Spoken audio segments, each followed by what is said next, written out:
Welcome to Homegrown Harmony, where a mother and daughter sharing our story, and today we're going to be talking about the difference between listening and hearing, because there is a difference. So, take it away, Mom.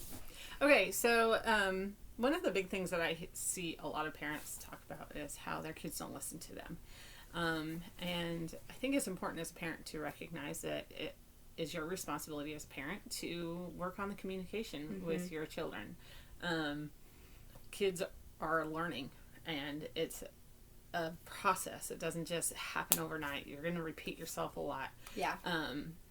And not repeat yourself. Well, you shouldn't be repeating yourself like 3 or 4 times to go get your shoes on. Here's why. Hearing. It is a passive thing. Hearing is something that you automatically do. Like right now I can hear things outside. I can hear cars going by. The cars, the trains, A little bit of wind. Little things like that. Yeah. So when you say something like, I know you heard me. Well, yeah. Your kid heard you. Of course they did, because they have ears. Unless they're deaf, they heard you. Right. But they may not be actively listening to what you have to say. And that's the difference. Right, and I, just to kind of even further explain this, imagine, like, you're sitting or you're standing wherever you are right now. Like, you're automatically doing that. You already, are aware of where you are. But there's just between being where you are and being mindful and present of, and, feeling... Like right now, this moment of oh, I feel the carpet underneath my feet. I feel where I'm sitting. I feel my posture. There's a difference between just being in a place and being present. And so it's the same thing with listening and hearing, because you're already getting that auditorial input, but are you paying attention to that? And that's where it's you have to make sure your kids are paying attention, which we're going to be talking about. So. Yes. And it's kind of like, have you ever been in a conversation and all of a sudden you're like, oh, what did that person just say? Right. Because sometimes you just you go off on a tangent in your own head and you don't really hear what... And you don't even realize you're doing it either, but then you're afterwards you're like, oh. wait, hold on, say that again? Yeah. And it happens to all of us. It's not just, I've done it 3 times It's not just your 5-year-old that doesn't want to put his shoes on. Yes. Or doesn't put his shoes on when you tell him to. So here's the thing. Listening. We need to teach our kids listening skills. Yes. And we need to take responsibility to help our kids listen to what we have to say. Kids are not going to automatically stop what they're doing to listen to you. They're not. They're playing a game, and they are focused on that game. They're playing with their toys. They're focused on that toy. Yep. Et cetera, et cetera, et cetera. Which is another thing is we can't be mad that they're so focused on anything that they're not listening, because it's a good quality to have to be able to focus in on something. So it's I feel like our immediate reaction is oh my gosh, you're not listening, these darn toys, they're just so focused on them, and it's we can also look at that as good quality of oh, they're really focused on what they're doing, and they're using their creativity and stuff. It's our job, or I say our, I'm not a parent, but it's the parent's job to make sure that you have their attention, that they've switched focus. So here's the first step. Make sure they hear you. Yes. But how do you do that? Oftentimes I'll say, hey, I need you to put your shoes away. And then I'll say, did you hear what I said? Because sometimes they're not looking. They're doing something else. And I realize, I don't think that registered in their brain. I try, if they're in a different room, to go to the door and talk to them, because I know they probably aren't going to hear me. Yeah. I've also tried to reinforce the idea of, if you don't hear, you need to say, I can't hear you. Yeah. And, we both do that a lot. We'll be like, hold on, I can't hear you. I've got water running and you're in the other room. There's too many things going on. I can't hear you. It's very important to make sure the person hears you and responds to you. So, your kid's doing something, say, hey, I need your attention. Can you listen to me for a second? Yeah, and definitely make sure they have eye contact. Although that doesn't, but that doesn't promise you anything either, because I'll be looking at my mom and having a whole conversation, and then I'm like, "What did you say?" Well, and kids with ADHD and some other focus issues are going to have a hard time. They will focus on the eye contact and not be able to pay attention to what you're actually saying. Okay. So, forcing a kid to look at you, then all they're worried about is looking at you, because that was the instruction you gave them. And then the listening part has completely gone out of their head. They're not worried about listening. Interesting. The things you learn. So, making sure that you just say, I need your attention. Can you listen to me for a second? And whatever that is for whichever kid it is. So for some kids, yeah, eye contact is great and they will listen to you. Mm-hmm. Other kids, it's just have them repeat back what you said to them so that you make sure that it got into their head. So for example, you've got a kid that's playing and they have a hard time focusing. Just say, hey, I need you to listen to what I'm saying. Do you hear me? Make sure they respond to you. Make sure they heard you. And then say, we have 5 minutes until we need to leave. We need to get our shoes on. I need you to get a coat on. And then say, did you hear what I said? Make sure they say yes. Tell me what I told you to do. Make sure they repeat what you did. And if it's a kid that really struggles with skills, be like, what does it entail getting your shoes on? Mm-hmm. What does it entail? Do you know where your coat's at? Do you know where your shoes are? Things like that to make sure that there is the brain processing going on to make sure that communication has happened. Yes, and I even want to add to that because typically I feel like most kids, like, they do know, like, what that entails to put their shoes on. So, but I'm going to add, like, a new thing because today EJ had this, like, stick that she was playing with, and usually it's fine. We just make sure she doesn't hit anyone. And she literally, like, got a chair and was trying to put the stick into the fan. And I was like, EJ, that's not okay. And she was like, give me the stick. And she sat there and pretended to snore. She was like, she pretended to be asleep, so she wanted to give it to me. And I was like, EJ, I know you're not asleep. And then I was like, you need to give it to me. And she was like, no, I don't want to give it to you. And because she, like, started freaking out, she swung it and it hit me in the arm. I was like, you just hit me. You have to give it to me. And so I had to, like, physically take it from her because at that point, like, she was freaking out and she was going to hurt someone. She had already hurt my arm pretty bad. And so later that afternoon, I was out of the blue, like, I was in the middle of doing something, I don't think about the stick, and all of a sudden she was like, I didn't mean to hit you with the stick. I'm so sorry. And I was like, oh, okay. Mm-hmm. And then I was like, do you want the stick back? And she was like, yeah. And I was like, okay, but let me, like, make sure that we're clear on these boundaries. If you try to stick it in a fan, hit a dog, or hit a person, it will be taken away. And so, but she's like 2. She's 2, 3, whatever, right? And so it's like she probably doesn't fully understand what that means, which at this age we can't really clarify. But you know, when they're 5 or 6 or 7, and you want to set that boundary with something of like, okay, well, if you do this, it's going to be taken away, which is really great to create boundaries like that. Sometimes they don't always understand those boundaries, and so like I was looking at EJ and I was telling her this, and I could tell she couldn't understand it. I was like, okay, that's fine, because when it happens. And, like, if she were to hit me accidentally, I'd be like, okay, you hit me, I'm taking it away. And then she'd start to understand that concept more. But if they are 5, 6, or 7, and you say that boundary, you could say, okay, what do you think that entails? Like, re-explain it back to me. And then at that point, they'd be like, okay, well, if I hit you with the stick, then you're going to take it away. Or if I hit the dog, you're going to take it away. And so I couldn't really do that today where, like, let me explain this. Let me make sure she understands, because she doesn't understand, but she will kind of understand if it does happen. But that's another example, because I feel like if you tell a kid to get their shoes on, you make sure that they hear, that they, like, are listening and that they heard everything and they go to do it. Sometimes, like, I feel like typically they know that process. They might not know, like, what shoes it is or things like that, and that's where you clarify that. But getting on an even deeper level of, like, well, what about when you set boundaries?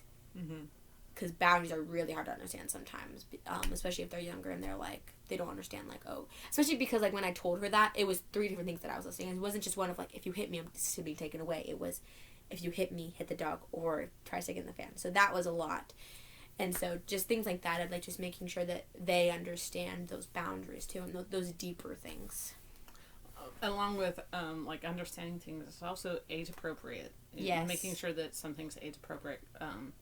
So, like, sure, your kid might have even listened and heard what you said, but if you're telling your kid to clean their entire room, yeah, it's especially if they're like 5. A hard task. Like when you guys were 5, I was like, okay, let's pick up 10 things. Yeah. And then in a couple more hours, okay, let's pick up 10 more things. Or let's pick up the thing that you're playing with right now, kind of thing. Trying to give manageable tasks for that age. Yes.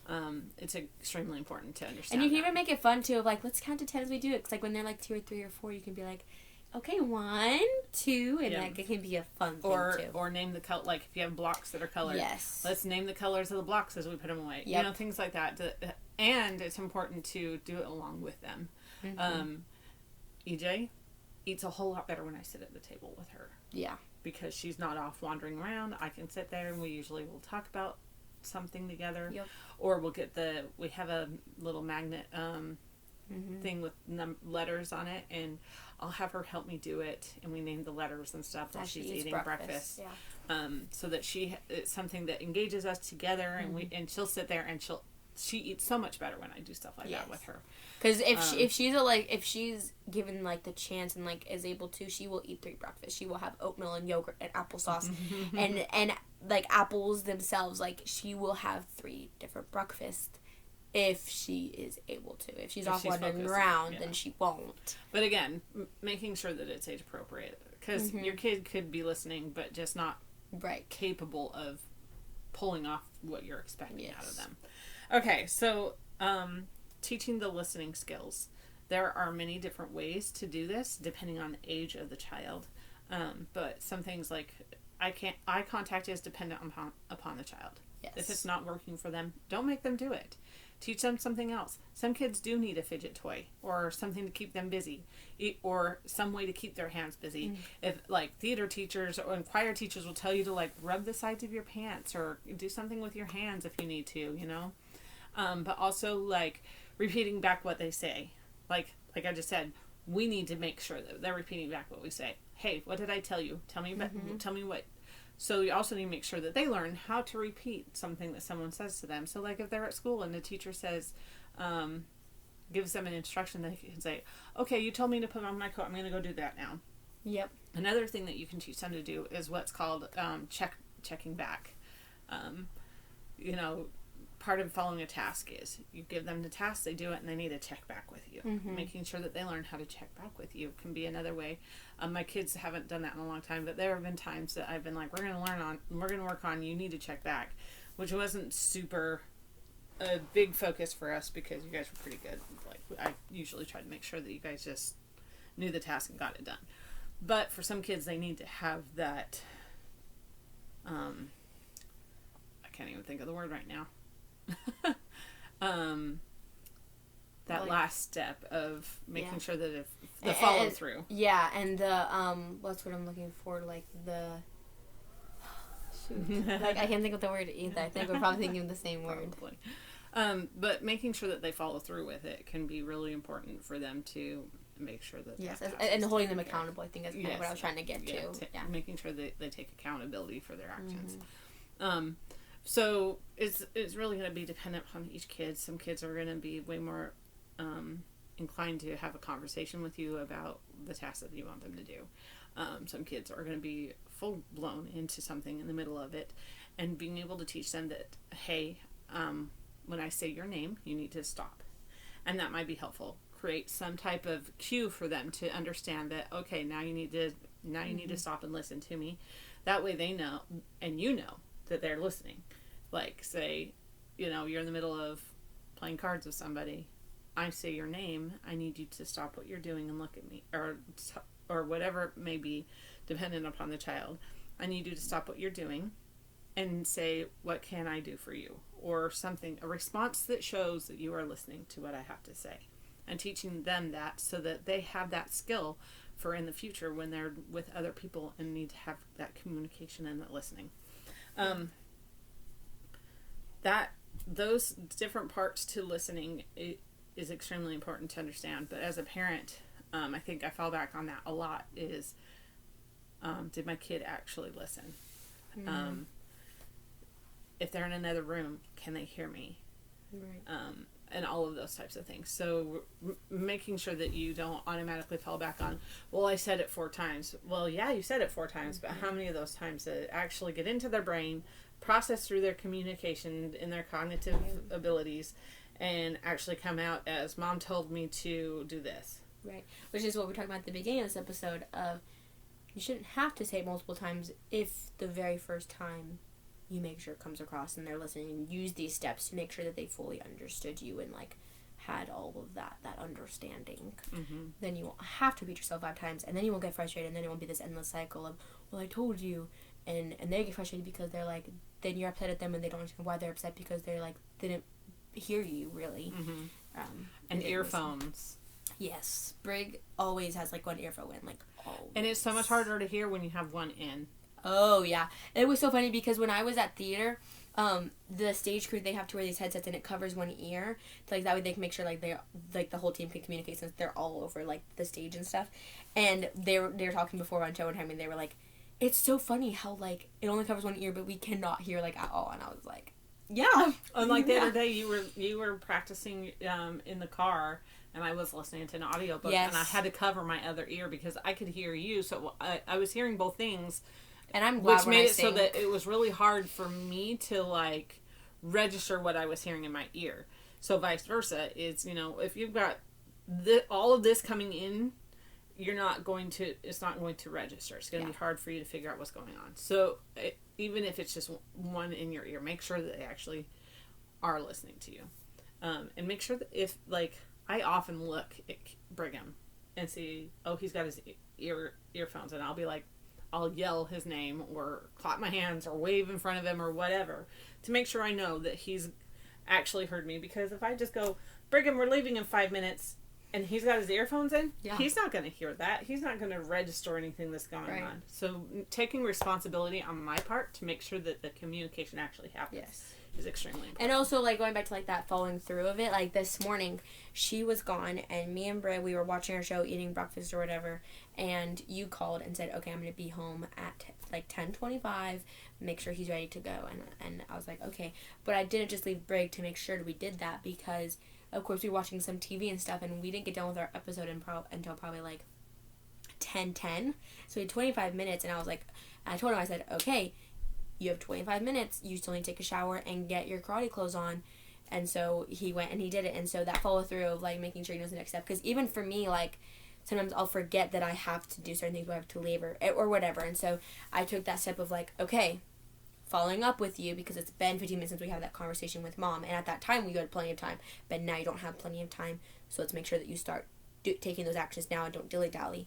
And then 7 minutes before she got home, he was still in the bathroom. I was like, okay, Cassie started the shower. Like, I wasn't sure what was going on, so I knocked on the door. I said, hey, you have 7 minutes. I don't know where you're at in your process, but just make sure that you're ready in 7 minutes. And so he was like, I just got out.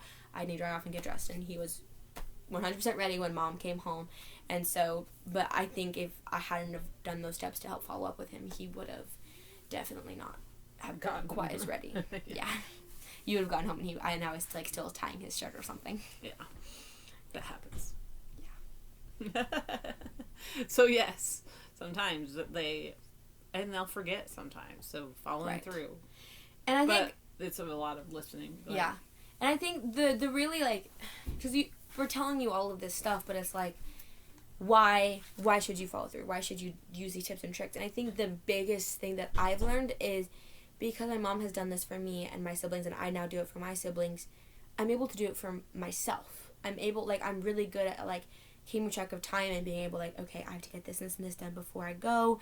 And so, because I've had constantly, like, my mom helping me to do those things, I've been able to now use those tools on my own. And so it's like, help your kids with those things. Help them keep up on, like, their time things. That way, you're helping them develop into people who can then keep track of their time and dependable and right. Yeah.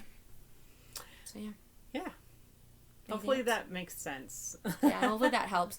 It's definitely, I think the overall thing is just take little steps to try it, because, like, everything we talked about in the past several episodes, and it takes practice. Like, absolutely, you're not going to get it perfect on the first try. Yeah, but asking yourself, like, in the moment, did I make sure that my kid heard me or is listening to me? Or sometimes it's even hard to, like, reflect in the moment. Sometimes, like, I don't even reflect in the moment, but, like, later that night, I'm, like, saying my prayers and stuff, and I'm like, oh, I didn't do that very well. And then I realized why I didn't do it well. And taking responsibility. Right. And then I'm like, oh, I didn't do it well in this way, and I can improve on this specific thing. And so sometimes you can't do it in that moment, but reflecting later on of, like, what did I not do well, and how did I not do it well, and how can I improve, and, like, get really specific.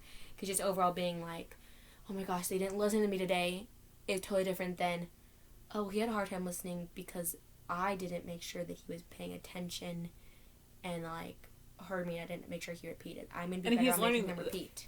Kids are learning these skills. Right. So, and so are you. And so it's, like, if you've never, like, done these things before, like, you're still learning it too. So have grace on both of you and understand that there's so much more than just hearing and having that information come in. It's about processing that information. Yep. And communicating it too. So yeah. Have grace. And we will see y'all next week.